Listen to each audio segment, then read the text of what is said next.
I'd like to call this meeting number 2 of the Veterans Military Affairs and Public Protection Committee to order. First, we will have the roll call. And when you answer the roll call, please indicate whether you're in the room, whether you're in the annex, or whether you're at home in your district. And when you join the meeting, your microphone should be automatically muted. And remember to unmute them when you're speaking. And if you have any questions, I'm talking to the people that's online. If you have any questions during the meeting, please indicate them by using the chat function. Okay? Now we're ready for roll call. Senator Higdon? Here. Senator Kerr? I'm here in my district in Lexington. Senator Meredith? Present in the room. Senator Mills? Here in the room. Senator Parrett? Senator Schroeder? Senator Smith? Senator Westerfield? Here from Crofton. Senator Wilson? Here in the room. Senator Yates? Present from district. Representative Blanton? Present in the room. Representative Bratcher? Present in my district in Jefferson County. Representative Dossett?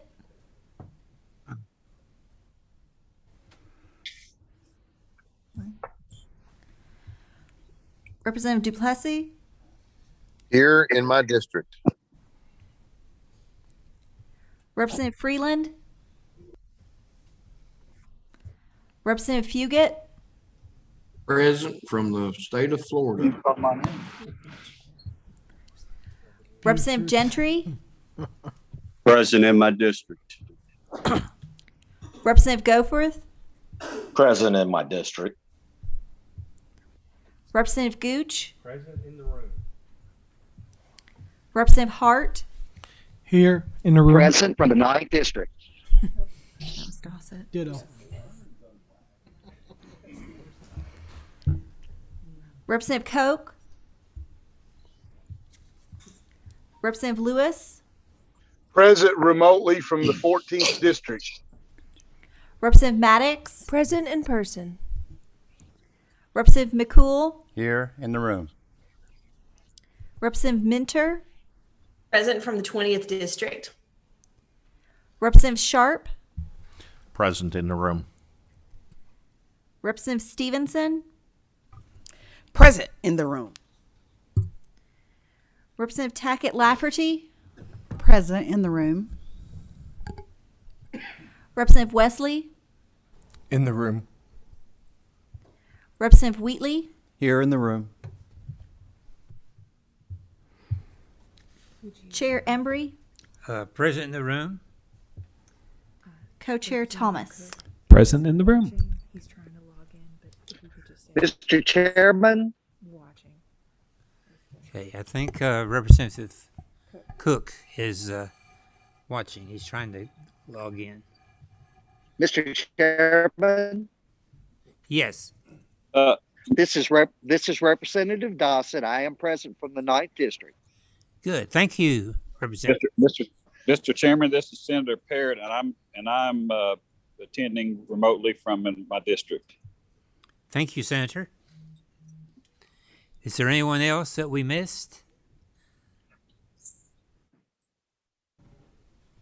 Okay. We have a quorum, and I'll call on Representative McCool for the Pledge of Allegiance.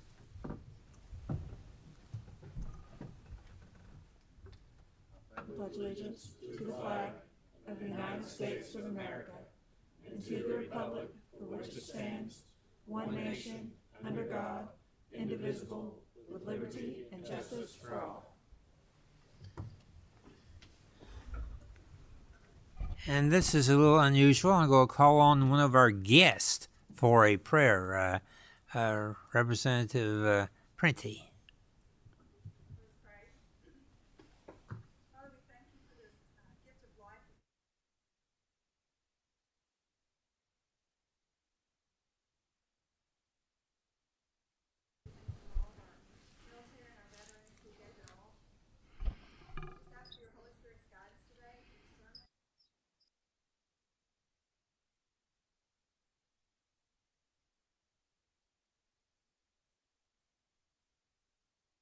Amen.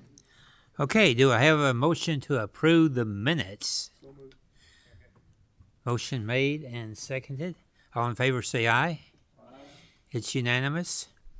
Okay, now I'm going to recognize Representative Printy again, who has a presentation and introduction to make. I want to introduce Camry Bivens. You need to use the mic for the remote. I want to introduce Cambry Bivens. Her dad, Eric Bivens, specialist Eric Bivens, they lost him to PTSD in 2017. He served in Afghanistan. She is an advocate for the Honor Remember flag, and her mother and her here is my guest today. And I wanted her to come when she could come to VMAP. So. Yes. Mr. Chairman, during this time, a lot of times we honor distinguished vets, and Representative Pruntney and we decided that, kind of thought that it might be nice to honor the daughter of someone who fought valiantly for our cause. So at this time, if we could have her come around and stand up front, I'll walk down with them and we'll get a picture. And I think Representative Prunty has a challenge going, and this is on behalf of the committee that we are given to you for your father's sacrifice.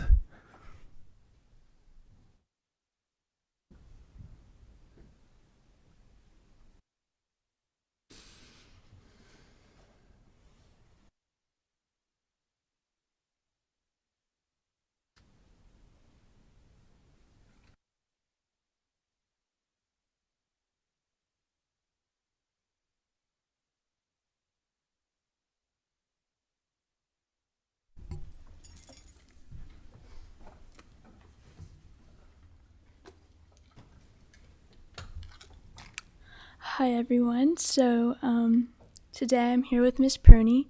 I've always thought that to honor military families and to help veterans that I would have to do something in healthcare, and I found that if I learn more about politics that I could have a position potentially someday. My dad did a tour in Iraq, and he did a lot with PTSD. So I'm really passionate about helping the military families and helping veterans. So by me having a position someday and educating myself and making sure that I know what's going on. My family received a folded flag, and some would argue that that represents the fallen heroes and what they did, and that represents their family. But having the Honor and Remember flag is truly what represents honoring and remembering the families. And the way that the flag is disrespected today in America, I just think that shouldn't ever be disrespected. Military shouldn't be disrespected, and the sacrifices that are made for America should never be treated that way. So I believe that we have to stick up for the men and women who sacrificed it all for us to have our freedoms. For these reasons, I propose the Honor and Remember flag as a national emblem. Thank you. We're honored to have you today. And thank you, Co-Chairman Thomas and Representative Printy, for arranging this presentation. It was our honor to have her today. Okay, we have a very active and full agenda, so we'll have to move along pretty rapidly. I'm looking at maybe around 10 minutes or so for a presentation, 5 minutes for questioning. I'll give you a 1-minute warning. We're honored to have several very outstanding groups with us today. Our law enforcement officers and first responders are very, very important people who serve us and who risk their lives that we may have safety. And I'm honored to have them here with us today. So we will start with the Kentucky Board of Emergency Medical Services. Would their spokesman come forward and, for the record, identify yourself and then make your presentation? Good morning. My name is Mike Pointer, and I am the Executive Director for the Board of Emergency Medical Services. Good morning. My name is Mike Pointer, and I am the Executive Director for the Board of Emergency Medical Services. And I would like to, could we get our slides up?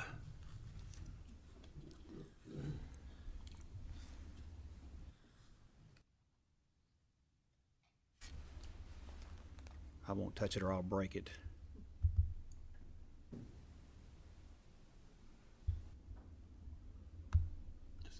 Excellent. Thank you.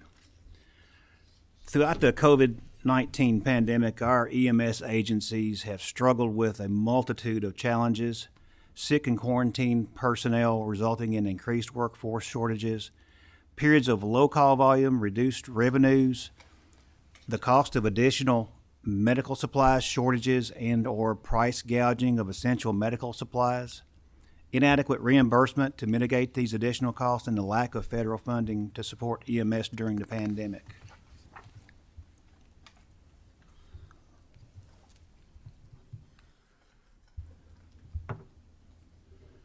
All right, thank you.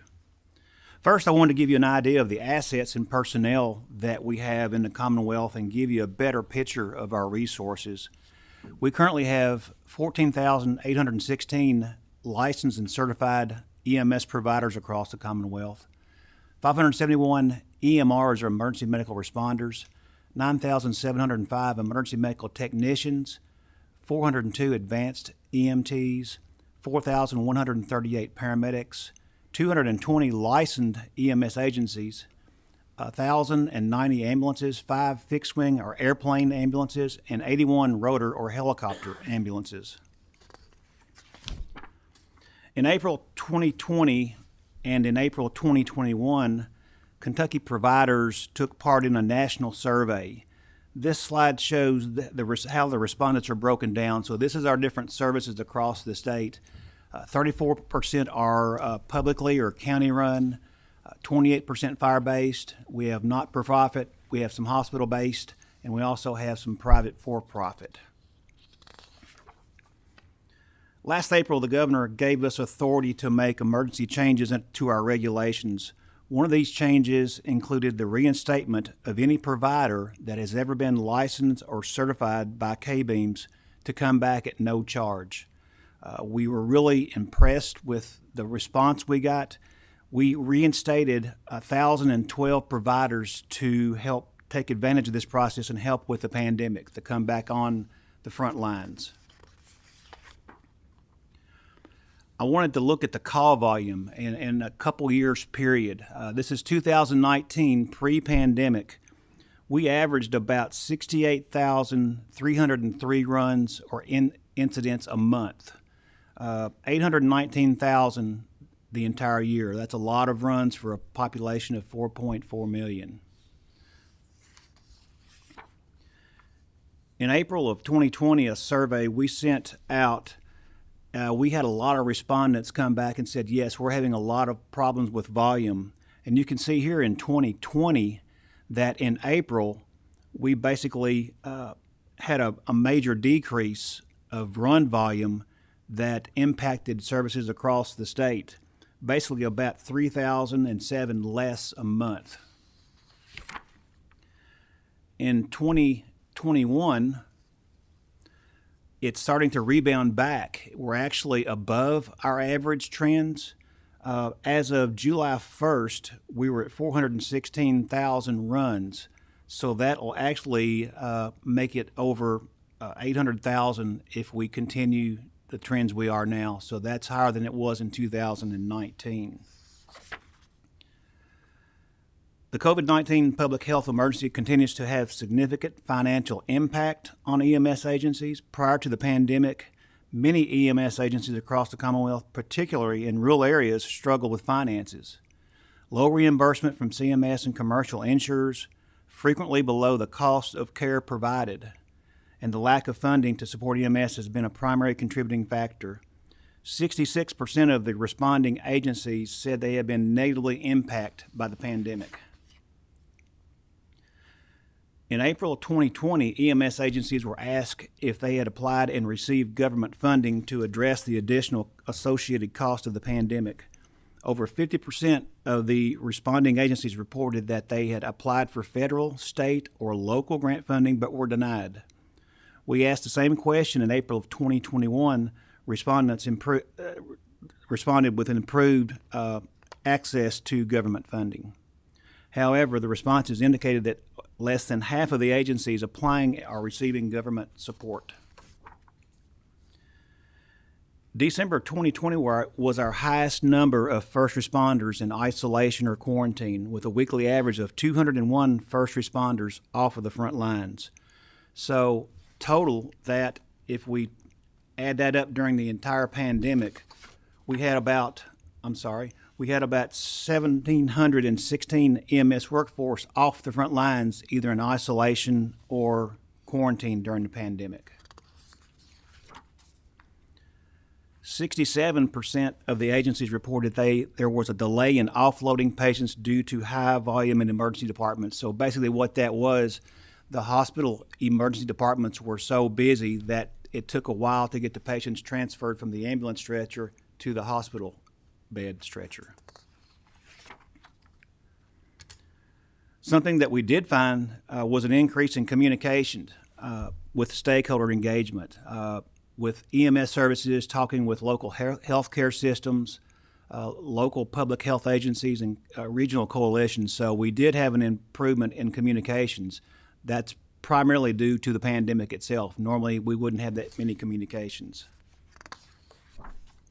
So in summary, we feel that much of the EMS workforce are operating with high levels of stress, fatigue, and burnout. Financial challenges continue to plague EMS across all delivery models. Rural EMS is in a crisis. It's in a crisis before the pandemic.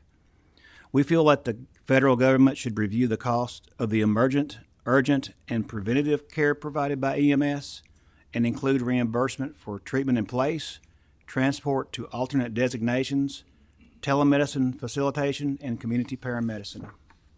And with that, I'll be glad to answer any questions.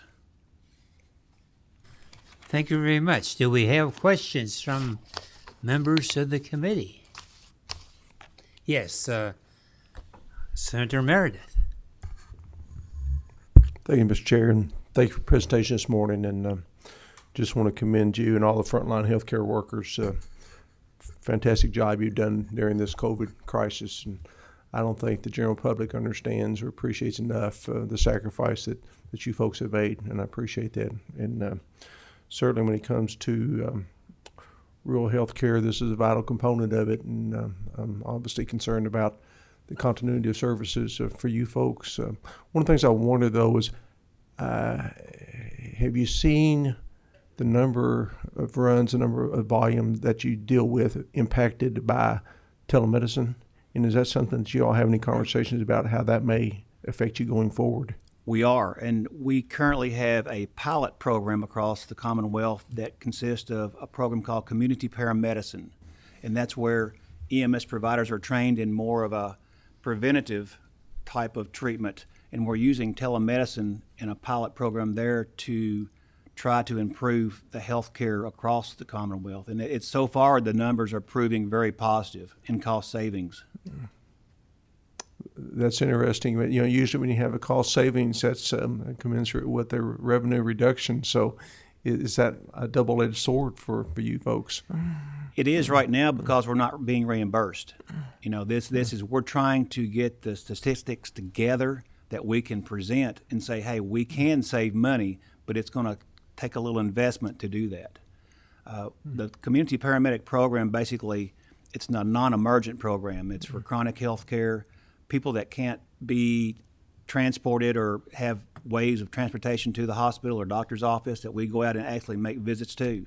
It's not an infringement on home health or anything like that. We're working with those organizations. So we're trying to expand a void that's not being offered in the past. That makes sense. I look forward to some additional information on that. And thank you. Appreciate your presentation this morning. Thank you, Mr. Chair. You're welcome. Any other questions? Okay, our group is fairly quiet today. Thank you so much for your presentation. I'd like to call on the Kentucky Firefighters Association to send their people forward. For the record, identify yourself and then do your presentation. Good morning. My name is John Bache. I'm the chief of the Southgate Volunteer Fire Department, and I'm also the president of the Kentucky Firefighters Association. My name is Eric Philpott. I'm a career firefighter with Corbin Fire Department and a volunteer firefighter for Bush Fire Department in Laurel County, and I am vice president of the Kentucky Firefighters Association.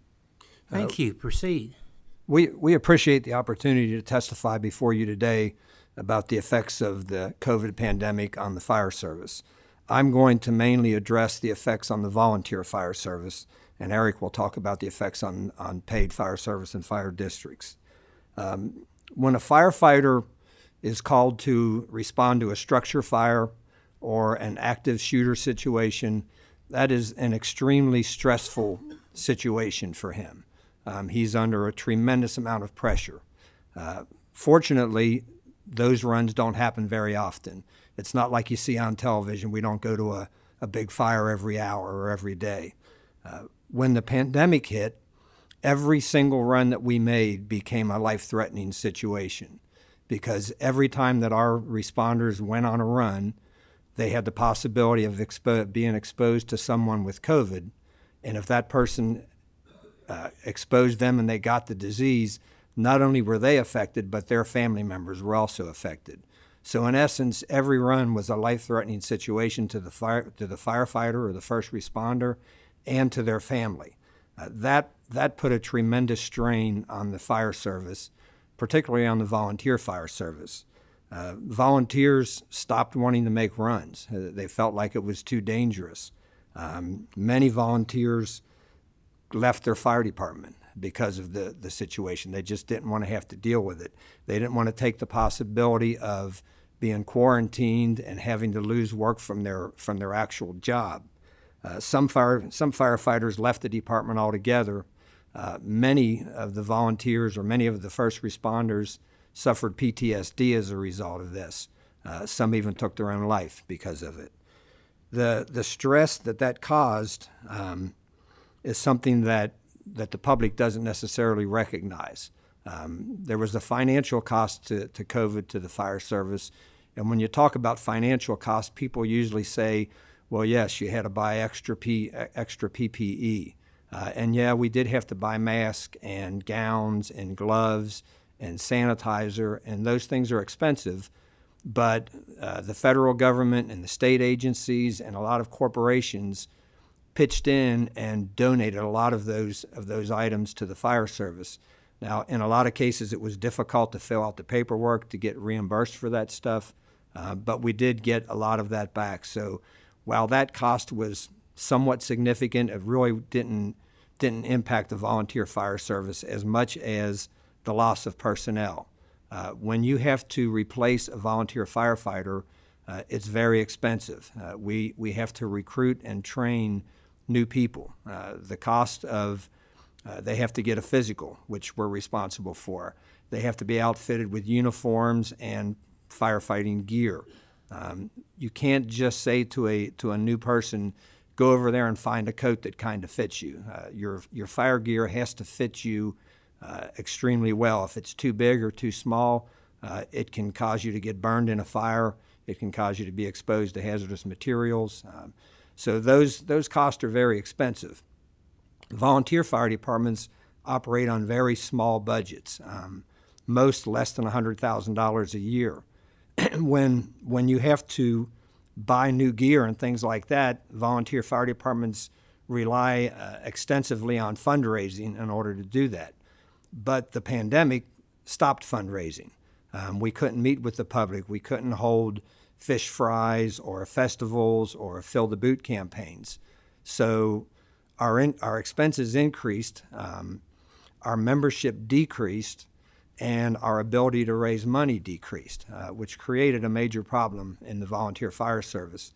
The result of it all was that we lost members. Our response times were slowed because it took longer to get enough people at the station to make a run. In many cases, fire departments had to call mutual aid to come and assist them on runs that normally they would have been able to handle by themselves. It was a large financial impact, and it affected the public because of the fact that sometimes responses were slower. The CARES money that was sent in by the federal government that went to counties and cities didn't always filter down to the volunteer fire departments. We were at the mercy of the local and the state government agencies to decide what, if any, money we were going to get. And in most cases, or in many cases, we didn't get anything near what we needed in order to replace the gear and the personnel that we needed to replace. So we feel like the federal government, the state government, when they're putting out these relief funds, they need to make it more accessible to the volunteer fire service. The other thing about the relief money was that the paperwork was difficult at best to fill out. And a lot of volunteer fire departments don't have attorneys. They don't have people who are adept at filling that type of thing out, and it made it really difficult. And fire departments tried to apply for the funds and just couldn't get through the paperwork. So that was the impact that the volunteer fire service had. Eric's going to talk about the paid.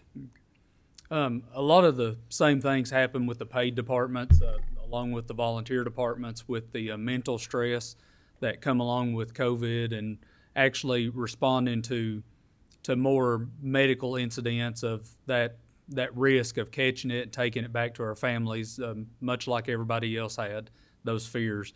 And a lot of things that in the career side was that we had to pretty much stop our fire prevention and public education. We weren't able to go out into houses. Most career fire departments have a smoke detector program. Ours is through the Red Cross, and we weren't able to go to the houses and actually put those smoke detectors in, and we weren't able to have people at the fire station like we typically did for station tours or such for public education of showing the public what the fire service can do. So that was pretty much all stopped for the whole year throughout the pandemic. And then our training, for instance, the Fire Commission did a lot of online trainings. We transitioned over to that, but that lack of hands-on training when you hire a new firefighter and you can't actually get them the hands-on training that they need, much like the volunteers. They have to be trained. They have to have the specific gear that they need to wear. So a lot of the same things happen with that. And with our firefighter associations, the KFA, as a state organization, we oversee several regional associations. And those regional associations were also limited on their fundraising. The regional associations are broke out throughout the state, throughout the Commonwealth, and they help the volunteer fire departments and the career fire departments, just like the Kentucky Firefighters Association does. But just like John was saying, with the limited fundraising for the volunteer departments, the firefighter associations were also limited in their fundraising also in order to help the fire departments. Any questions? Okay. What's his name? Question. Wesley? Yeah. Representative Wesley. Representative Wesley? First, I would like to say thank you, Mr. Chair, for allowing me to ask any questions. First, I'd like to thank you for the sacrifice you make and all of our volunteer fire departments out there. I have a couple questions here. How many fire departments are in the state of Kentucky? About 800, I believe. Yes, sir. And how many are paid fully funded out of that 800? I don't know the exact number, but it's probably about 80% volunteer and the rest paid. The reason I was asking that, the last time I looked, it was like a little over 700. So we have over 700 volunteer fire departments in the state of Kentucky that they have to get out and scrape money to get any kind of help and relief to serve us. And I don't think that's right. And I'm supportive of all of our first responders, and I thank you for coming today and being a voice for them. Because you're right, they don't have too many people that's speaking on their behalf. Thank you, Mr. Chairman. Senator Westerfield. Thank you, Chairman. I appreciate the presentation from both the volunteer and the paid fire service perspectives. But I had a question, and I don't think I caught it. So if you said it and I missed it, I apologize. I'm curious if your calls for service went up or down, or if they were relatively consistent in both cases. I think from the volunteer side, the number of calls went down, but you have an idea of how much? No, I really don't.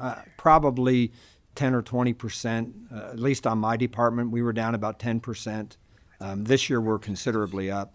We're probably up about 15% above average this year. And on the paid side, through the months of probably April to June of last year, our call volume went down, but it started increasing towards the end of the year, and this year it's back on track with what it typically is. Interesting. Okay. Thank you both. Thank you, Chairman. You're welcome. Senator Meredith. Thank you, Mr. Chair, and yes, thank you again for your presentation. And it's probably going to sound redundant before this day's over, but thank you for your sacrifice. It has been incredible. You know, we've had a lot of discussion about essential personnel this last couple of years, and I think there are to be a couple of different categories, and you guys certainly would fall under the super essential, and appreciate what you're doing. And the question I have is for John. Even before the pandemic, the ability to recruit and retain volunteer firefighters was quite a challenge. I know it is from all my volunteer fire departments. Even aside from COVID, is what do we need to do to fill that void that's obviously there? Well, yeah, recruitment and retention is very difficult. On my particular department, we're pretty lucky. We're a volunteer department that's completely surrounded by paid departments. And so people from all those cities that have paid departments come join our department. But we get typically about 20 new members per year, and about 2 of those members last more than a year. And most of the members that stick, we train them, we get them state certified, and then they go get hired by one of those paid fire departments. So retention is a big problem. Recruitment is difficult. People are busier today than they were when I started in the fire service in the 1970s. So it's harder to get someone to join. When I joined the department, you needed about 6 hours of training, and they were letting you make fire calls. Today, in order to make a fire call, you need 20 hours in specific subjects. In order to be state certified, you need 150 hours as a volunteer, 400 hours as a paid firefighter to be state certified.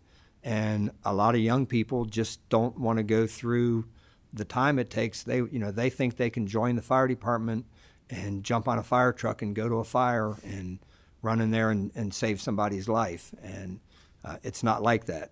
And so it is difficult to get people who join to actually stay. It's more difficult with the pandemic because we had very little contact with the public. And when we go out on a run, and you see a guy come up in a mask and a hat and a gown and gloves, he doesn't necessarily look like your neighbor. When a guy comes up in his coat and his helmet, he kind of looks like, hey, that's the guy from down the street. Maybe I can do what he does. But it has been difficult. The solution, I guess, more funding to help volunteer fire departments have money to recruit, to make recruitment videos and to hold what you would call, I guess, tryouts for people. That would help. Less of a burden on the volunteers to have to dedicate as many hours as they do in order to stay certified would help. But I mean, it's a situation that it's difficult, and it gets more difficult probably every year. Does that answer your question? Yes, it does, and I appreciate the challenge, and truly do. And I think there's going to have to be an ongoing discussion amongst us. But I hear your message, but again, I want to thank you for your commitment to your communities and to your profession. Thank you, Mr. Chair. Thank you. Representative Tackett Lafferty. Thank you. I want to also begin by thanking you for your service. Both professional and volunteer firefighters are very important, especially in my area. I think we have 2 paid fire departments in our district and over 15 volunteer fire departments, which we consider essential to the safety of our community. Over the past few sessions, I have actually filed a bill that would encourage a $1,000 tax credit to volunteer firefighters who are state certified. Would that be something that might be helpful with recruitment and retention of volunteer firefighters? I'm sure that would. Currently, I don't think there's really much of any reward for being a volunteer firefighter, other than the personal reward that you get by helping your community and helping your neighbors. The only recognition we've got right now is I believe we can buy a firefighter license plate. It costs more money than a regular license plate, but it's still kind of nice to have it on your car. Yeah, I think something like that would be a big benefit. It's something that that at least as we're trying to talk to someone about becoming a member, we can say, if you join and you stick, you can get $1,000 or whatever the tax credit is. So yes, I think that would be a big help. Okay, thank you, and thank you for all you do. Senator Mills. Thank you, Mr. Chairman. I was aware of Representative Tackett Lafferty's legislation, and I was going to mention that. She had mentioned that, I think, in the midst of anytime you talk about volunteer firefighters and recruitment, there's just not very many carrots out there for to induce the volunteerism, and I think it would be very worthwhile for us to continue to look at that and to push for that idea to reward them for their service to their community. So I would support that if it made it over to the Senate. So thank you so much. I agree with you, Senator Mills. And now we have Representative Hart. Thank you, Mr. Chairman. I just want to make a brief comment in support of the efforts of the Firefighters Association. In my past life as a professional firefighter, and I still volunteer some with my local fire department, one of the biggest issues that they are facing, and for a multitude of reasons, not only the pandemic, is the funding issue. And they touched on it when they talked about the personal protective equipment. That's one of the bigger expenses that a volunteer fire department has, because each firefighter's got to be specifically outfitted for that. So I want to encourage, as I look around the committee room, I see some of us are sitting here are on the A&R committees in both the House and the Senate.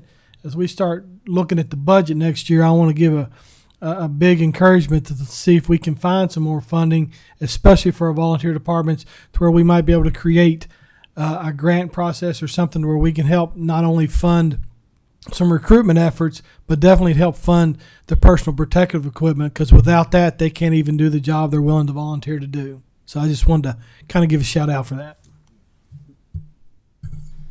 Representative Blanton. Thank you, Mr. Chairman. Gentlemen, thank you for your service, and thank you for your presentation here today. For those members who may not be aware, especially in the volunteer fire departments, being a retired trooper many times in the middle of the night, working an accident in rural Kentucky, my volunteer firemen were the only people I had to help me in directing traffic and ensuring that that emergency services were provided until maybe an ambulance could get there from EMS or whatever. And so they play a much bigger role than a lot of people realize. And they do it all on a volunteer basis. I would have men and women that at 1 and 2 o'clock in the morning would get out of bed, come and help for 2 hours, go back home and get up and go to work the next day, all for zero pay. And, you know, I'm concerned not only about the fire departments, but all of our first responders and law enforcement as well, and EMS. It takes a servant's heart. And I'm beginning to wonder if we're losing some of that servitude from our population as a whole. But this is the question I have for you, gentlemen, for our volunteer fire departments. It's my understanding, and I worked with former Representative Rob Rothenberger. You all may be familiar with him. And we talk about recruitment. And one of the regulations that the volunteer fire department, and if I recall right, correct me if I'm wrong, but this is through the Fire Association, maybe regs, is that they can't take on a member and certify a member that's a convicted felon. And I understand the reasoning behind that, but I'm also a believer in second chances. Every felony is different, and some people actually do reform. I know I have a guy in my district that did his time. It's been several years ago since that passed. He's very active in his community, would love to be, and hangs out with the fire departments, would love to be a part of it, but he couldn't. And what Rob and I was looking at and discussing was keep that in place, but give each volunteer fire department the ability to make that decision, because they're going to know that individual better than somebody saying, no offense, but somebody sitting on the commission down here that doesn't know this individual. But give them the opportunity, if they choose to allow somebody like that, the ability to bring them on board. Just a suggestion, something you might think about. So thank you, Mr. Chairman. Yeah, I believe that is a state regulation that forbids the convicted felons from being members. So it's not something we can control. I don't think we would be opposed to that. And in response to the highway, that is probably the second scariest run that we make next to a structure fire, is being out there on the highway with people driving by and paying little or no attention to you. Yes, sir. And I would appreciate getting in contact with you all, see if we can work how I can help you all on this state reg, maybe, provide a little bit of help for recruitment. Okay. Thank you. I want to thank you for your presentation and for your service and dedication. Thank you. Now I'd like to call the state police forward. And I'd like to say how much we appreciate the security the state police gives us here at the annex and in the Capitol. They do an outstanding job. We appreciate it very much. Okay, yes, identify yourself for the record and proceed with your presentation, Commissioner. Thank you, sir, and good morning. I'm Philip Burnett, Jr., Colonel, Commissioner of Kentucky State Police. Before I begin, I would like to thank the committee for requesting me here today.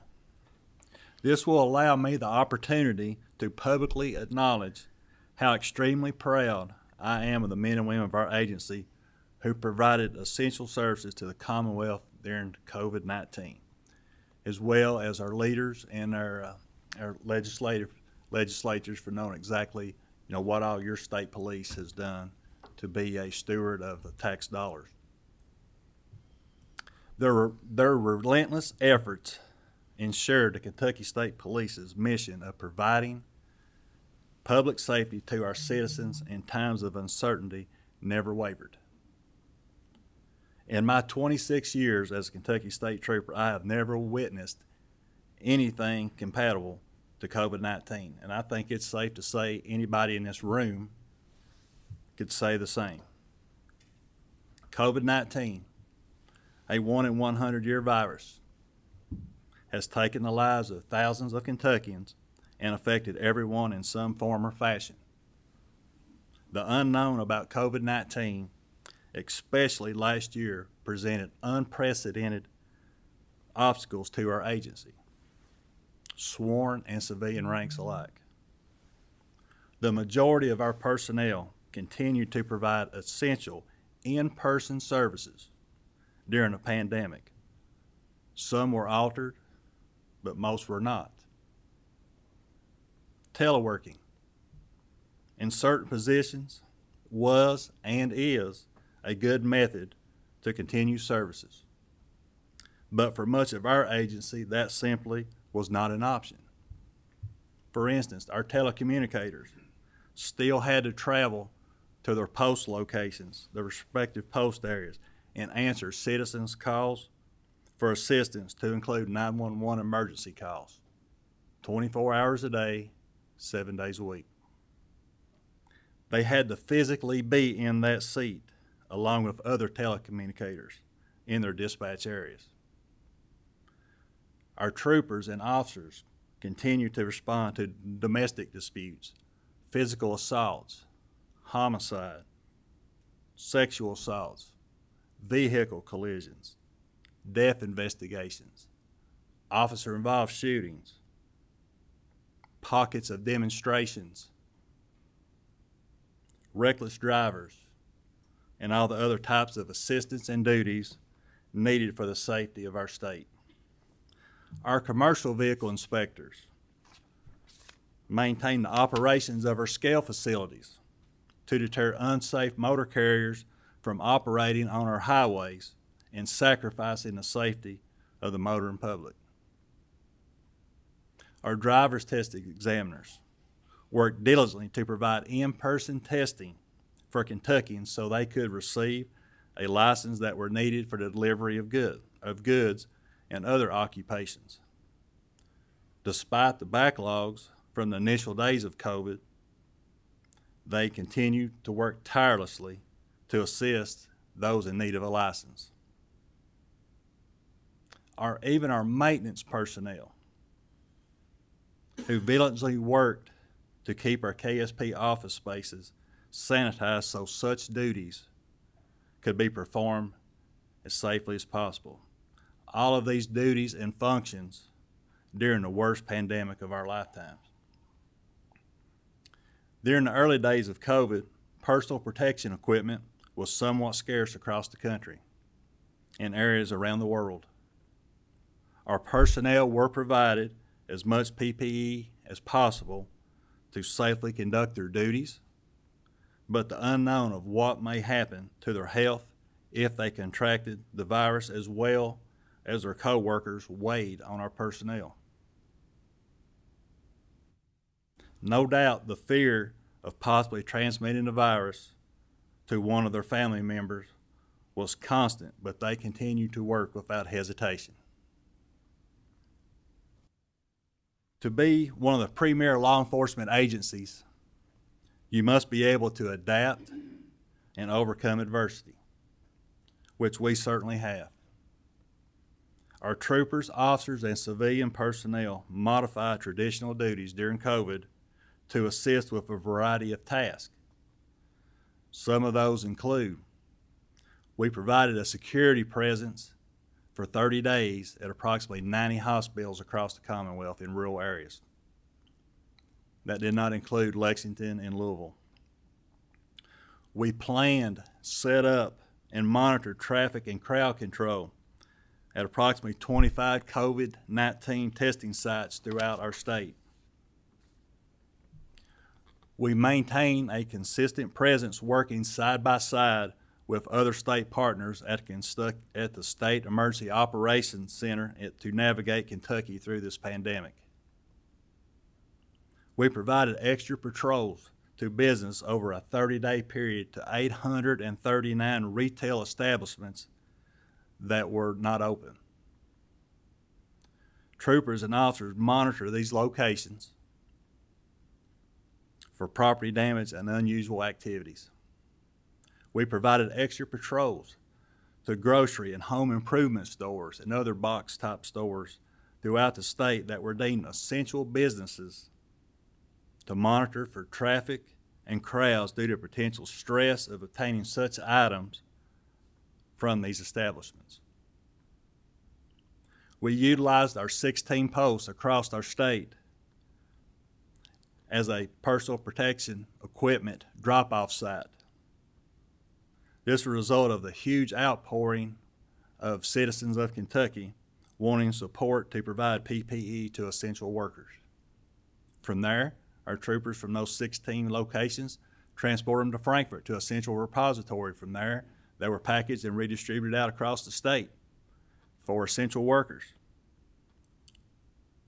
We provided security for the initial distribution of the Moderna vaccine that was located at UPS at the Worldport facility in Louisville. And on top of that, we had flooding. We provided additional assistance with historical flooding in eastern Kentucky, where we helped evacuate citizens.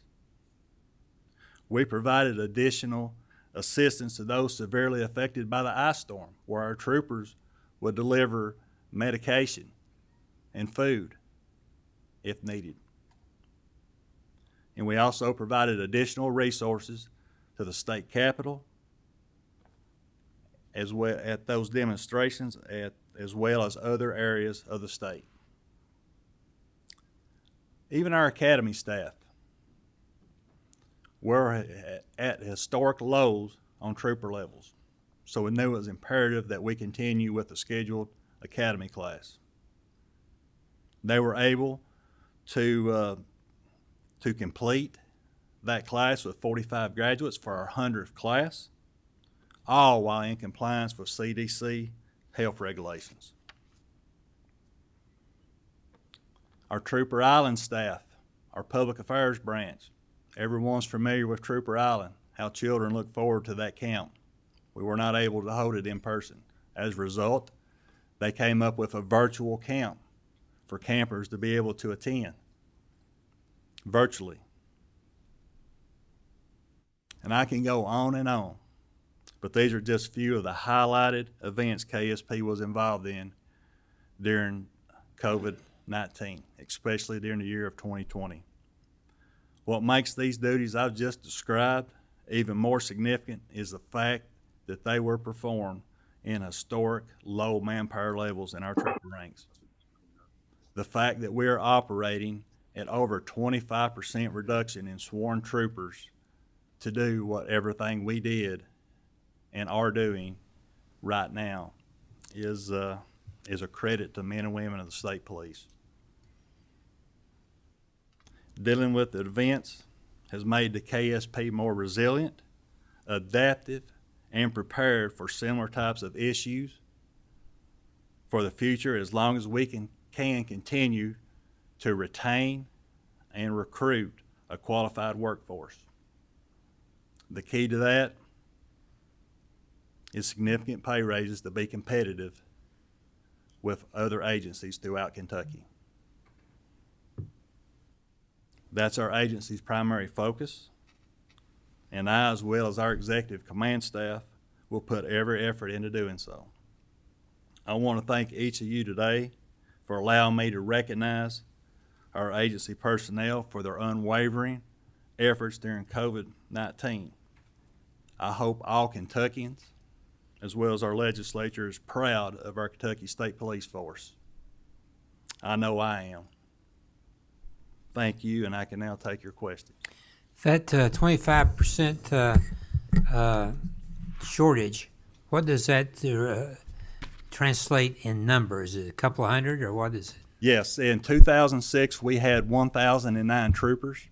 Right now we are at about 740. We still have some in process, but we're going to have about 35 retirements that will be effective at the end of this month. But the thing that is really discouraging is the fact that we're averaging about 5.8 resignations a month since January the 1st of this year. Your point on salary is well taken.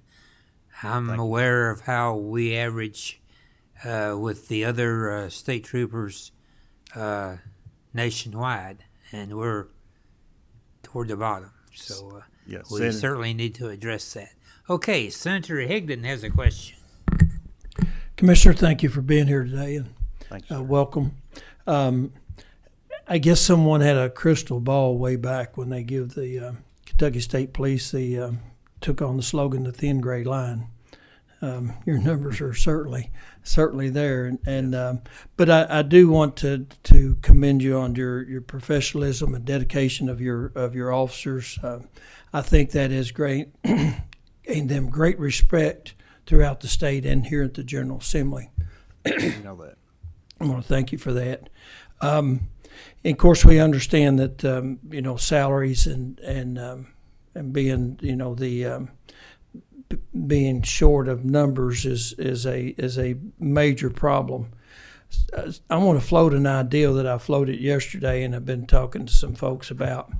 We have a historic $2 billion surplus in our budget surplus account, and there's a lot of people already making plans how to how to spend that $2 billion. In fact, I heard the governor the other day had some priorities that he'd like to see. What I'd like to see, the unfunded liability for the state police retirement fund is a few dollars short of $700 million. I'd love to see the General Assembly pay off out of this $2 billion surplus, pay off the unfunded liability for the state police retirement fund, where the state police could get back to just paying normal cost, and that additional dollars that are in your budget for not paying 140% match, I think it's 140% match on retirement, could be used to get our numbers back up and for additional pay raises. So I don't know if that'll stick.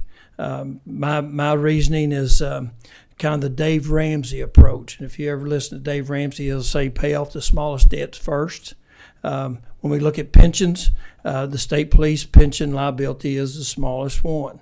And $700 million seemed to be completely out of reach in a normal budget year, but it's certainly not next year with $2 billion sitting in surplus. So hopefully that'll catch on, and we could do that so that KSP, you're so important to this Commonwealth, the citizens of the Commonwealth and those who have passed through the Commonwealth. And we need to get you back to full force, and we need to help you, like you said, to retain and recruit quality individuals to serve. So that's just my comment, my 2 cents worth. And again, thank you for the work you do and your dedication. Appreciate it. Thank you, sir. Representative Blanton has a question. Thank you, Mr. Chairman. Comment and then a question at the end. Commissioner, thank you for being here. Very proud always to see that gray uniform sitting here at the table presenting to us. And I have a better understanding than anyone sitting here what you're going through right now. I remember 08, 09 when things hit and our budget began to get cut and cut and cut. And Commissioner can't say it, but I can. I remember the days when we literally was anxious during the winter months when the General Assembly would meet as to what kind of funding or what we might get. And to say the least, when it was over, we were generally disappointed. I'm going to be very frank. We always had an adage, we do more with less. That was what was always expected of us at KSP. But folks, they can't do anymore. We have cut them to the bone. Do you realize that our troopers in Kentucky, their salaries are ranked 75th, not in the nation, but in Kentucky amongst law enforcement? That does not include federal law enforcement. I'm talking about between city, state, and county departments. They're 75th.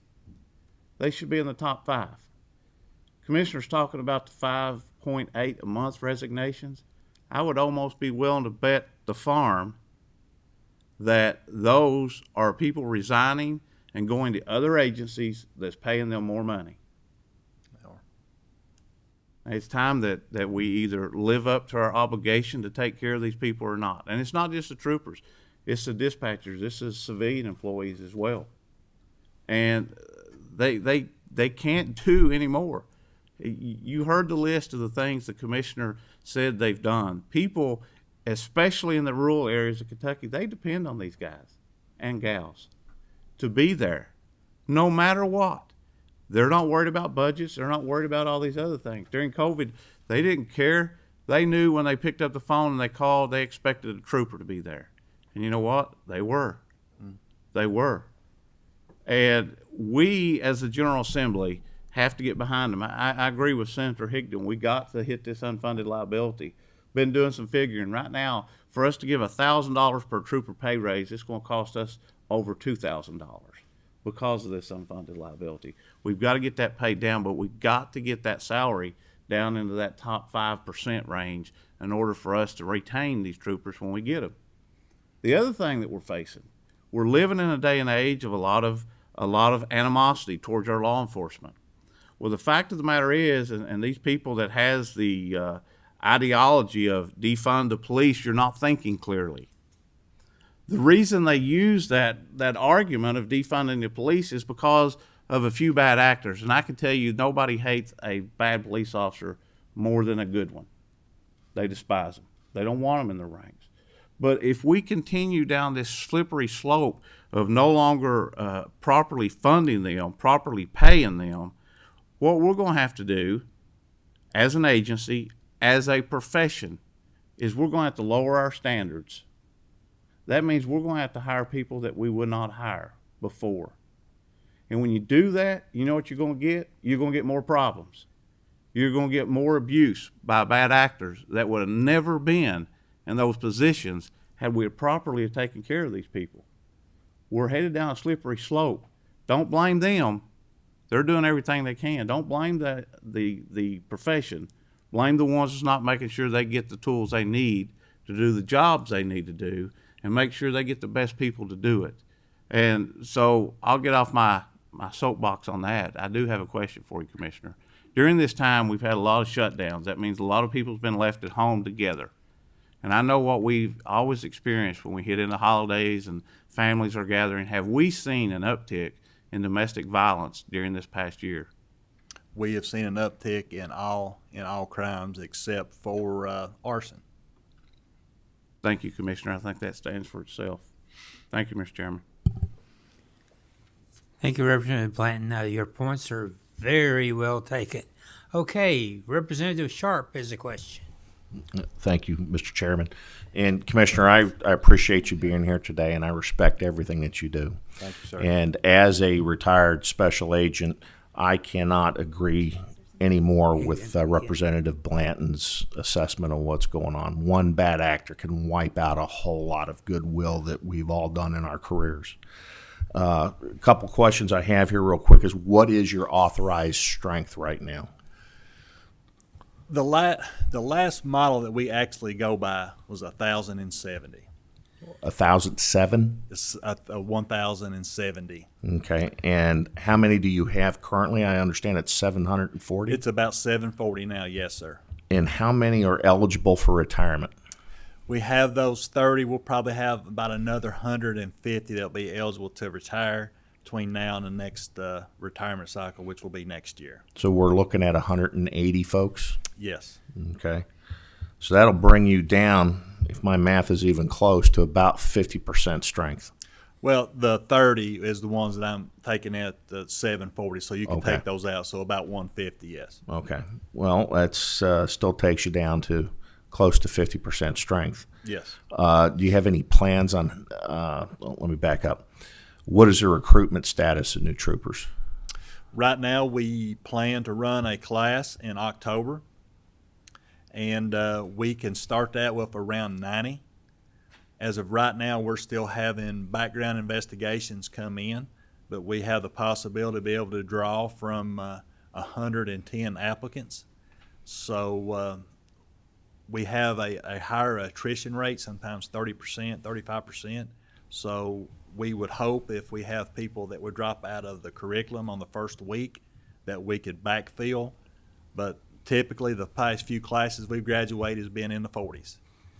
I would be ecstatic if we could graduate in the low 70s, high 60s out of this class. But the thing about it is by the time they go through the 6 months of the academy, the 24 weeks, and then they go through a 12-week field training officer process, We will not have those for duty, fit for duty, until June the 1st of 2022. You're going to be operating short for a long time. Yes. Okay, out of the 110 applicants you have that are still pending background investigations, typically how many do you lose? Once they get into the academy, we're going to say around 35% is the attrition rate once they're into the academy. So you're going to be getting less than the full-size academy started. We will start it. We will start it in the 90s. We may have like the rest of them that we could reload if we have people quit within the first week. So, but really, truly, we can train about 90 individuals. So by the end of the course, we would hope after the 24 weeks that we hope we have in the upper 60s, low 70s that can graduate.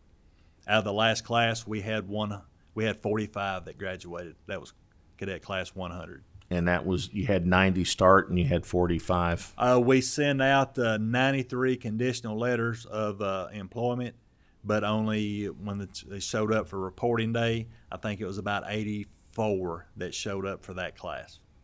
Okay. Again, thank you, Commissioner, for being here. Yes, sir. Thank you.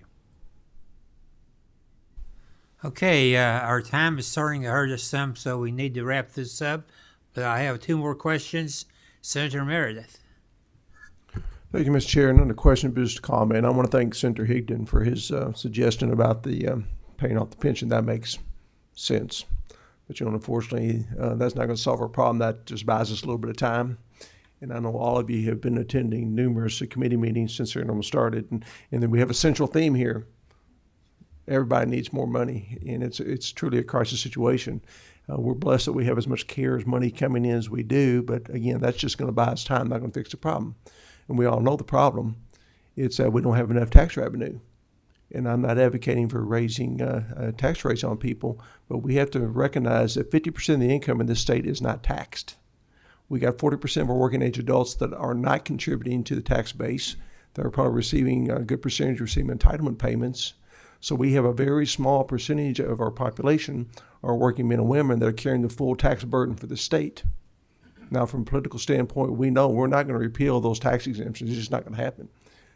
We've got to look at a different model, and we've talked about it before. I came in 2017, and the idea was first approached about a consumption-based tax like Tennessee and Indiana have done. We've got to quit talking about it, and we have to do it, because if not, we're going to be at a tsunami position with all of our agencies throughout the state, and we need to quit kicking this can down the road. That's the only solution to our revenue problem, and it's the only fair solution to the problem, because everyone should have to pay their fair share of taxes, and it doesn't happen in the state. Again, it can't with 50% of our income being exempted. So I know that revenue measures have to start in the House, and I guess I'm throwing out a challenge to our House members is, please, this next session, take a serious look at this, and let's try to move this forward. Otherwise, we're going to have these conversations every year, and unfortunately, it's going to get worse every year. So thank you, Mr. Chair. Okay, our final question, Senator Higdon. Commissioner, I'm back and wanted to talk to you about driver's training, our driver's license testing, and yes, as we transitioned into those regional models. And if legislators haven't been getting those calls, they will. And how's that transition going? Could you give us an update? We currently have 8. I think it's 8 that we're staffing on the regional. We're still working with transportation. My understanding, we want to open up to 30 some sites. That will be a challenge for us to hire driver's license examiners, but we are working with them on timelines to do that. The areas that we have transitioned to the regional sites, that is really taking off. There've been some growing pains. We've had some on the scheduling. We had some issues with that, but since we have been correcting that, but at the end of the day, it's going to work out better, because instead of just a couple days that citizens can take an exam, now they'll be able to take one every day. So, but we're working with them, and we're getting with the backlog. Our backlog seems to be caught up. We're still having a few issues in Jefferson County, but we have done testing on Saturdays to get caught up. And then we're looking at some other areas, like if we might be able to move a couple personnel in there to catch up with that backlog in Jefferson County as well. Thank you, Commissioner. And I applaud you on your website. It seems to that going on and scheduling testing, your testing online. It like I said, I've looked at the program several times, and it looks like it's very user friendly. Yes. Appreciate that. Thank you, Commissioner, and thanks for all that you do. Thank you, sir. And thank you, Commissioner Burnett, for your presentation. Okay. Thank you, everyone. Have a good day.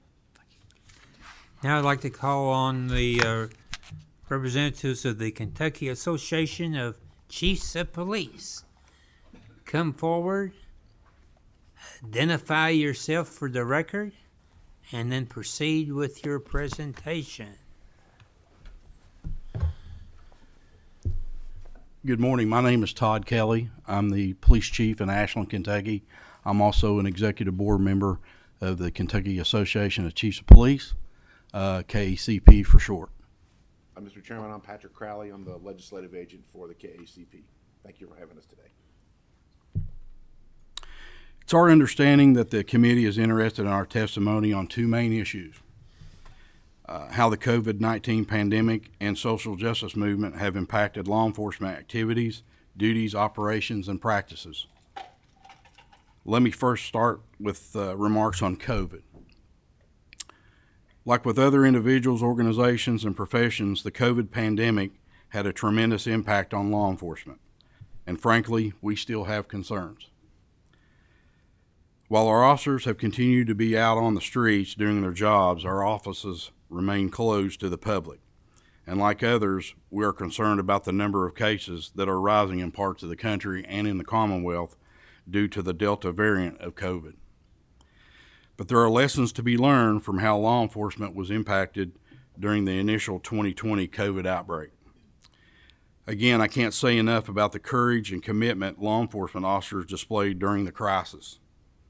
While many others followed safety guidelines and protocols by avoiding large crowds, working from home and staying away from other members of the public as much as possible, law enforcement officers did their duty and continued to patrol, interact with the public, and perform their duties. We, of course, used masks, received vaccinations, used hand sanitizer, and practiced social distancing whenever possible. But as you know, and I'm sure you appreciate, cops had to continue to be out there with and in the public to ensure the safety of our communities. Moving forward and in preparation of another spread of COVID or other pandemic or lethal virus in the future, we implore the General Assembly to adequately equip law enforcement and other first responders. Law enforcement officers are resilient and resourceful, so when we had a difficult time finding hand sanitizer, we made our own, using alcohol provided by many of our distilleries throughout our Commonwealth.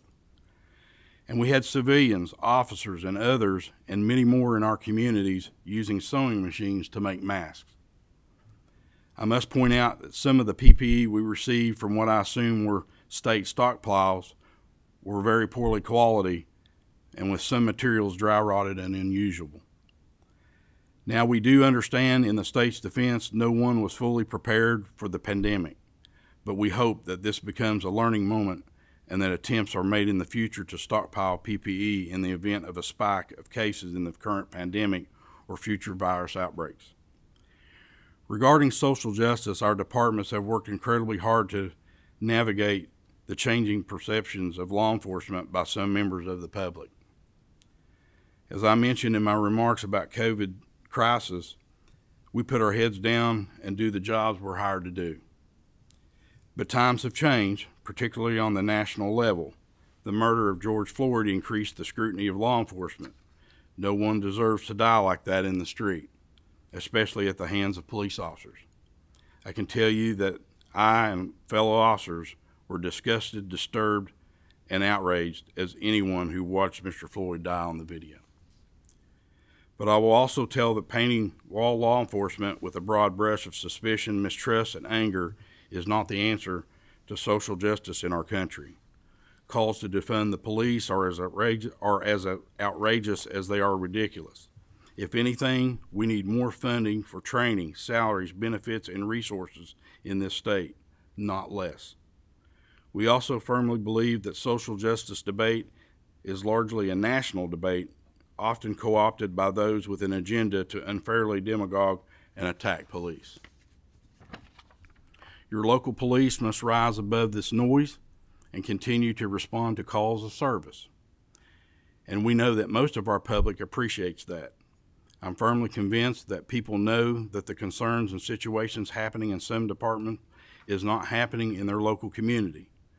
For the most part, they understand that law enforcement officers have a job to do, and they respect the officers they know and interact with. Yet we also know that in some ways law enforcement must reinvent itself to win back more support from the public. There are negative perceptions to overcome, and even in Kentucky, there are bad cops that should and must be weeded out of our departments and our communities. We must stand up to the rogue cops, and we are. That is what KACP, the Kentucky Sheriff's Association, the Fraternal Order of Police, and the Kentucky League of Cities and others came together to pass Senate Bill 80 in this year's legislative session. That legislation, which was supported by many members of this committee, is known as the Decertification or DCERT bill. The primary focus of this bill is to ensure that when bad cops are removed from one department, they cannot be easily hired by another department. KECP was crystal clear in advocating for the bill. An officer that loses his or her certification cannot work as a peace officer in any city or county in Kentucky. The bill strengthens police decertification processes by expanding the number of acts considered professional wrongdoing. Such acts include unjustified use of excessive or deadly force and engaging in a sexual relationship with a victim. Senate Bill 80 established a system for an officer's automatic decertification under certain circumstances, including being convicted of a felony in federal or state courts or the concealment of such conviction during the certification process. An officer could also be considered for decertification after being convicted of certain misdemeanors, including dishonesty, fraud, deceit, misrepresentation, physical violence, sexual abuse, or crimes against a minor or household member. Again, we thank the lawmakers who supported the bill. Senate Bill 80 holds police officers accountable and provides a way to hold ourselves accountable. If that is not social justice, I don't know what is. We know social justice also involves caring for and dealing with those that are homeless and suffering from mental illness. These unfortunate members of our society require professional and clinical help that police officers simply can't provide. Yet as part of our jobs, we spend an inordinate amount of time dealing with these folks, particularly when they are having mental illness episodes and we are called to make sure they do not harm themselves or others. Now, I'm not suggesting that social workers take the place of officers in responding to calls about the homeless, a notion that some in the social justice movement have advocated for. But what you can do as a policymakers is consider providing more funding or resources for these people so that they can get treatment and medical attention they need, particularly when our officers must spend hours off the street keeping an eye on them after they're taken to a hospital or other facilities. We will continue to do our jobs in dealing with the homeless and mentally ill. We just need some help and resources from the General Assembly. And finally, regarding social media, we must go about our jobs and not worry about what's posted on Facebook, Twitter, or other platforms. We know everyone has a phone and a camera these days, and even most routine interactions with the public end up on video. That's just the world we live in, and it will continue to be caught. You can film my officers all you want. We have nothing to hide. We go about our jobs professionally. If someone is out of line or acts unlawfully or badly to someone, we will have it on tape and can deal with it accordingly. Trust me, we are more concerned about someone who has a weapon than a phone. In conclusion, let me once again, on behalf of the entire KECP membership, thank this committee for allowing me to testify. Now or at the appropriate time, we are prepared to take any questions or any topics we've discussed. Thank you for inviting us. Representative Blanton has a question.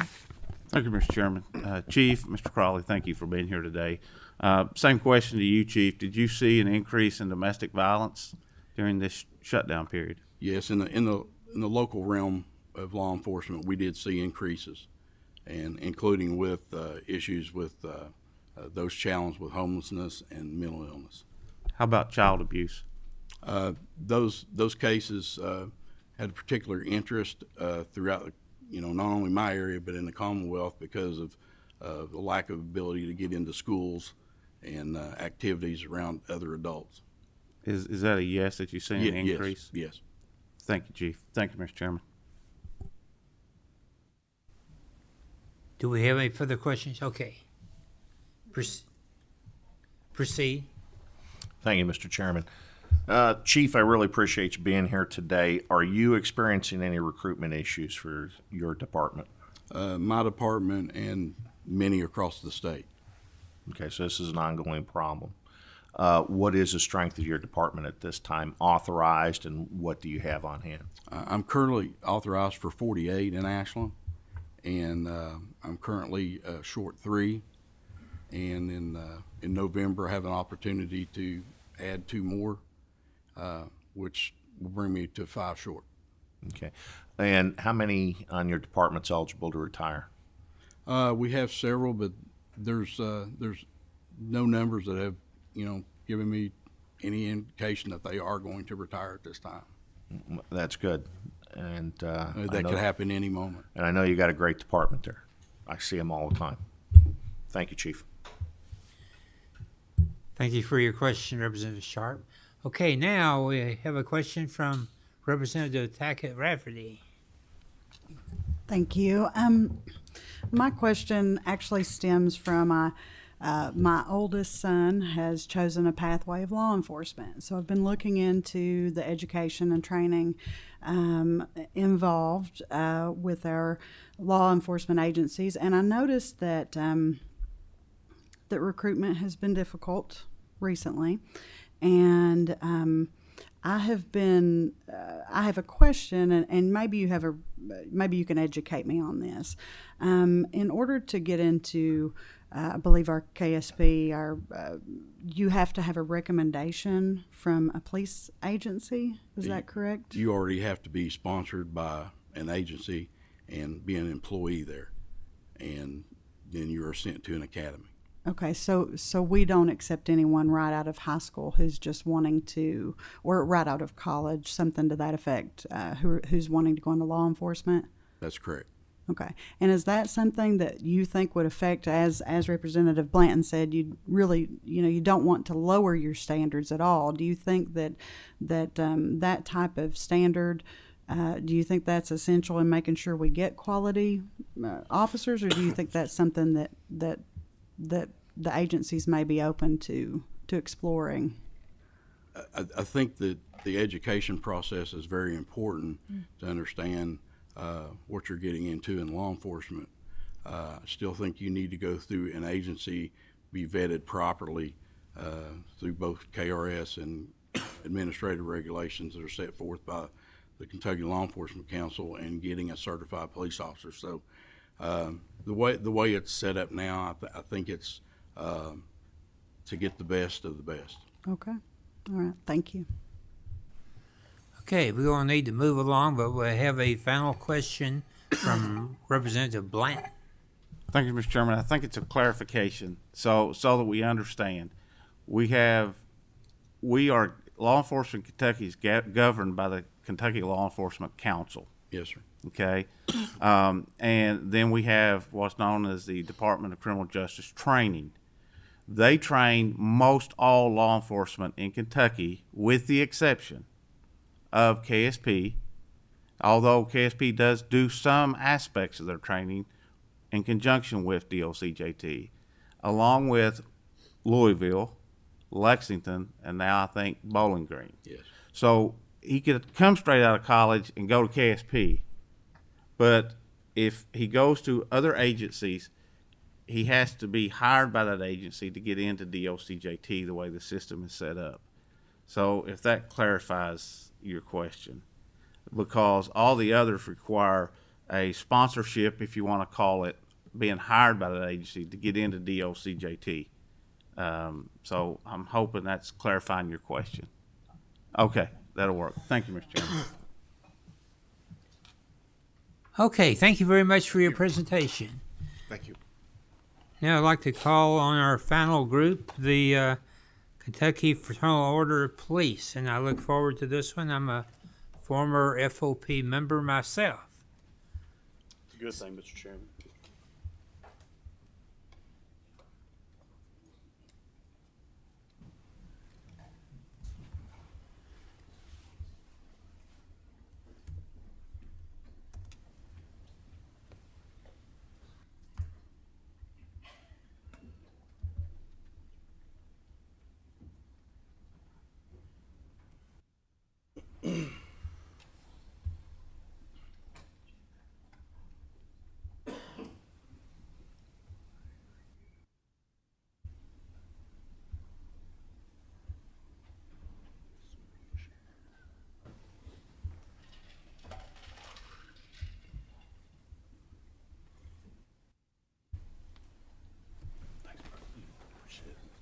Okay, come forward, identify yourself for the record, and proceed with your presentation.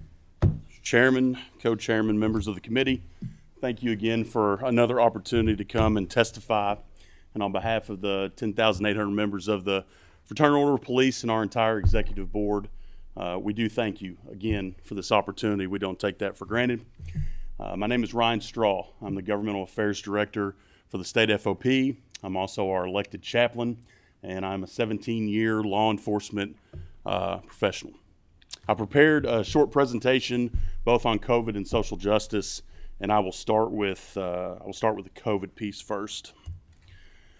Our national FOP has really gotten out front quickly of it last year when COVID came to light, and it was a big assist for our state and for our local lodges. We really utilized them. The establishment of FOPCovid19.org was kind of our basis for everything that we pushed out to local lodges, that we shared with our communities.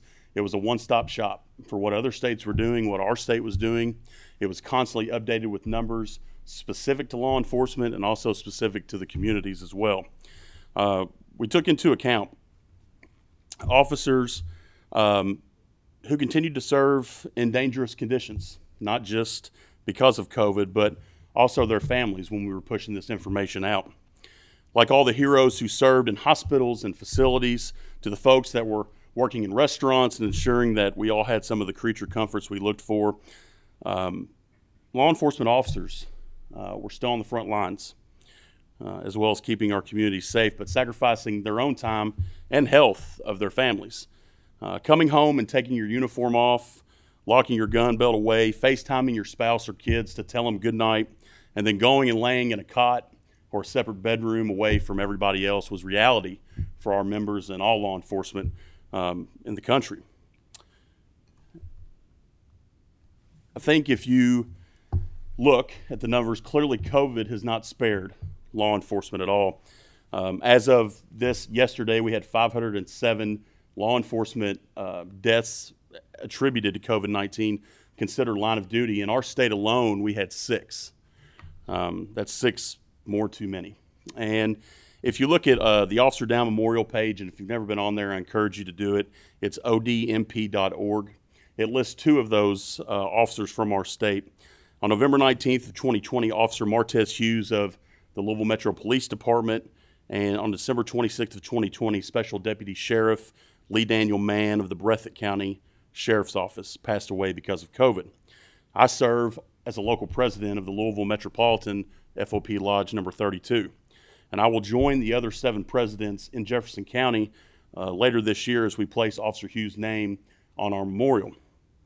All this is a sad reality and the danger that law enforcement still continue to face today, even as COVID goes up and down. The National FOP pushed out a public campaign, as you can see, to show the importance of becoming vaccinated, especially for officers currently working. During the height of COVID, the National and State FOP asked people to do their part by staying home and to help officers continue to protect those that are most vulnerable. Guidance provided by the National FOP to local and state lodges came from the National Center for Disease Control's First Responder fact page, which was linked to FOPCovid19.org. Our national legislative team and executive board were and are involved in multiple conference calls during the Trump and now Biden administrations to share data we have and to receive direct updates. This information is provided to our membership in a variety of ways. I think it should be noted that these campaigns are important, not just providing resources and information to our membership, but also to the communities that we serve. This is a great support for law enforcement across the Commonwealth, and letting people know that we are taking care of them and ourselves continues that community building that I think we're always looking for. Currently, the numbers in Kentucky for law enforcement affected by COVID are down, which is a wonderful thing. Given the new Delta variant, we know that there's a good chance law enforcement officers will join the public in increased cases amongst our ranks. As of yesterday, we currently have 901 law enforcement personnel across our Commonwealth that have or were exposed to COVID, with 1.1% of the officers currently being unable to work. Although we all want to see zeros across the board, this is an encouraging number. PPE continues to be a problem, but here in our state, we're seeing that it's only 30% of our agencies who are in need of sufficient PPE, with 70% currently holding strong. COVID-19 has affected law enforcement like it's affected other first responders, healthcare workers, and individuals who continued working during the pandemic. We continue to share guidance pushed out from various groups in an effort to ensure one unified message. Now, to social justice. I heard Representative Blanton say this. I've said it before, and I've heard a number of people say it. No one hates a bad cop more than a good cop. I know to some that's a cliche tagline, and they think that that's a get-out-of-jail card for some law enforcement officers when discussing social justice or police reform, but it is the truth. There is no one I have served with in my 17 years in the variety of different law enforcement capacities I've worked who enjoyed working with or supporting a bad cop. The facts show that 99.9% of our law enforcement are upstanding, hardworking, law-abiding members of the community who choose to serve with the intention and desire to stay true to the principles that brought them to the profession in the first place. This past session, you may have seen the state FOP participate in different conversations on the topic of social justice and police reform. We're proud to be a part of those conversations. We believe a seat at the table with the FOP's name on it is important and necessary when it comes to any discussion on law enforcement.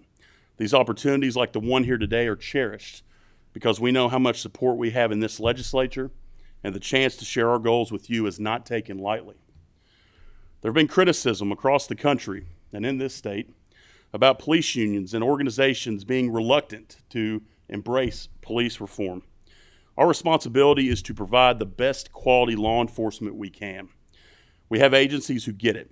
They utilize the correct mixture of services and support in the community because they've built that trust with them.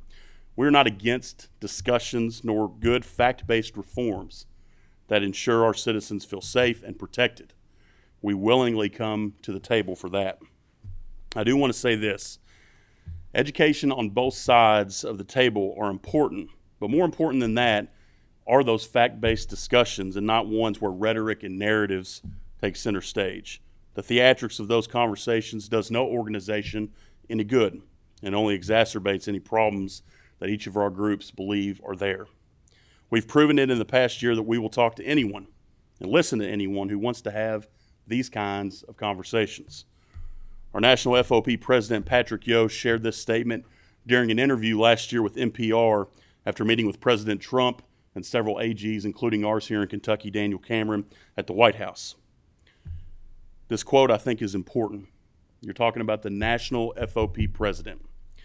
We all agree that we need to have some reform. He continued by saying, just look at what's happening in our country right now. We have emotions that are so high on both sides of the issue, and in the middle, there's an area where we all agree. And I'm confident that we all agree that we need to have some reform. We need to have some discussions on how to improve what we are doing. The word reform can be loaded. We're here to say reform can be supported, again, when it's fact-based, researched, and all stakeholders have an opportunity for input. Most likely, law enforcement, who sometimes gets left out of that discussion. Rhetoric and narratives cannot be part of the conversations, and President Yost is absolutely correct. Coming to the middle to hear each other is important, but not at the expense of law enforcement and the profession as a whole. In Kentucky, we're taking every opportunity to continue being a part of the conversation. Doing that means increasing our opportunities through training, showcased and provided by the National FOP. A big part of our response to social justice is listening to organizations and learning their issues. In my short year of being the governmental affairs chair for our organization, I've been invited to take part in calls and meetings with groups that don't typically involve law enforcement in their conversations. We've reached out to groups to begin conversations, and in fact, some of these groups that we've reached out to believe law enforcement should be fundamentally changed, defunded, or even abolished. We take these opportunities because it's important to educate these groups with big voices on what law enforcement actually does and how it benefits them and the communities they serve. I'll say this, it's just as important to listen to them and find common ground. I'm really proud that our organization this year has taken that and we've transitioned towards it. Law enforcement has nothing to hide. We're sworn to protect and serve, and that is what we do, and we do it well. Continuing on the topic of education, we want to continue educating the public about what law enforcement is and what exactly our role is in the community. Shutting out the noise has to happen for us to begin building back the trust of our communities. And we need everyone's help, elected officials, the public, anybody to help us do that. And finally, acknowledging and recognizing the pain being felt by our officers in the communities they serve. I can't state this enough. Grace is a necessary thing for tough times for both groups. Committee members, this is a difficult time to be in law enforcement. You're hearing about it today. The fire service, EMS, all the above. If you're a law enforcement officer, not only are you faced with an ever-changing health issues related to a pandemic, but you're led to believe that you are universally hated by the communities that you serve. We hear of pain from many different groups about law enforcement, but let me say this, our people are hurting too. Law enforcement personnel are being forgotten in this discussion. Their mental and physical health have been under attack, and I urge you, if you want good police and continued good police, that we remember those in uniform when discussing people affected by social justice. We all want this to work, and I really believe that. I want to end with a quote from our national president again, because he's had so many good ones this past year. Law enforcement, or the FOP, remains committed to meaningful criminal justice reform. Sorry, guys, The FOP remains committed to meaningful criminal justice reform, and we will keep working with our partners in Congress and the administration. We're equally committed to preserving and reinforcing the protections vital to officers on the street. We share in the frustration of all Americans with the naysayers and the bomb throwers. Our fundamental public safety issues are officer safety and officer rights. The status quo is not acceptable, and we need to do better. Law enforcement doesn't need to apologize for doing their job, and they don't need to apologize for being passionate about their communities. What law enforcement needs is for the community to feel safe and feel supported by them, while respecting the men and women who put on a badge every day to go out and protect them. I really believe that's always been the way it is. We're always ready to come and sit down and listen to anyone who wants to talk about law enforcement, good or bad.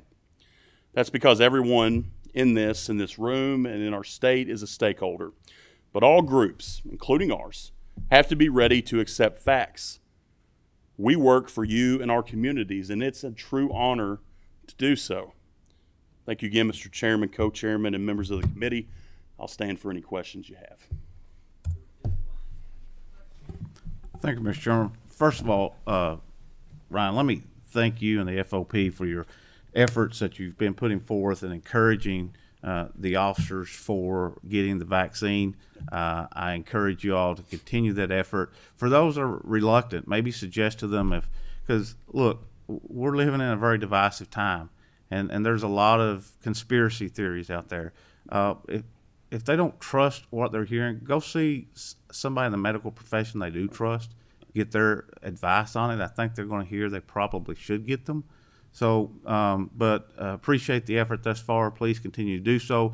The other thing is, just want to address while Ryan's here with the committee, is the effort we made this last session in increasing the CLEP funding. CLEP funding is something that's a tax on the insurance that people pay for a training incentive. And I've always believed, and we did a really good job the last 4 or 5 years of not sweeping that money into the general fund like it used to do. That money is to go into the pockets of our police and fire. And we need to increase that to the maximum level we can to put it into the pockets of our police and firemen that are out there working every day, because that's what it was designed for. It wasn't designed for all these other things it's been used for decades. And that helps.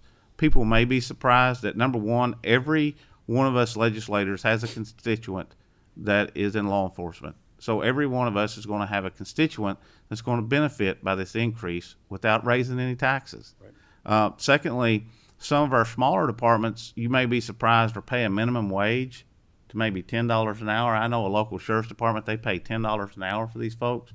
So, even raising it $700 a year may not sound like a lot to us, but to some of these folks that's making $10 an hour, $700 is a pretty good jump for them. So I hope we can get behind increasing our CLEP funding and put it in the officers' and the firemen's pockets where it's supposed to go.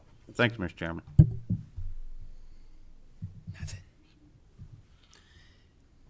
Thank you, Ryan, for your presentation. We appreciate it very much. Thank you all. Very informative. Our next meeting will be Tuesday, August 24th at 10 a.m., probably in this room. Do I hear any Senator Smith has a question. motion? What's it? Senator Smith has a question. Online, Senator Smith has a question. Oh, excuse me. We have a question online. Senator Smith. Yes, thank you, Chairman Embry.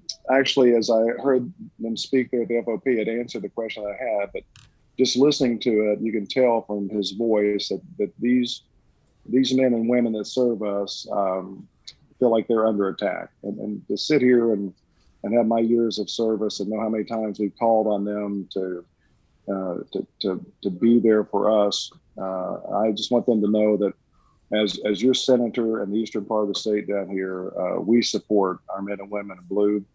I want to go on record saying that, how much we appreciate you all. It just hurts my soul to hear that in your voice, the uncertainty and the frustration where you feel like you're out there trying to serve and protect people that despise and hate you. Sometimes it makes it sound like you're a politician. But we do care a great deal about you, and we just want you all to know that. Thanks, Mr. Chairman. Thank you. Thank you. We are adjourned.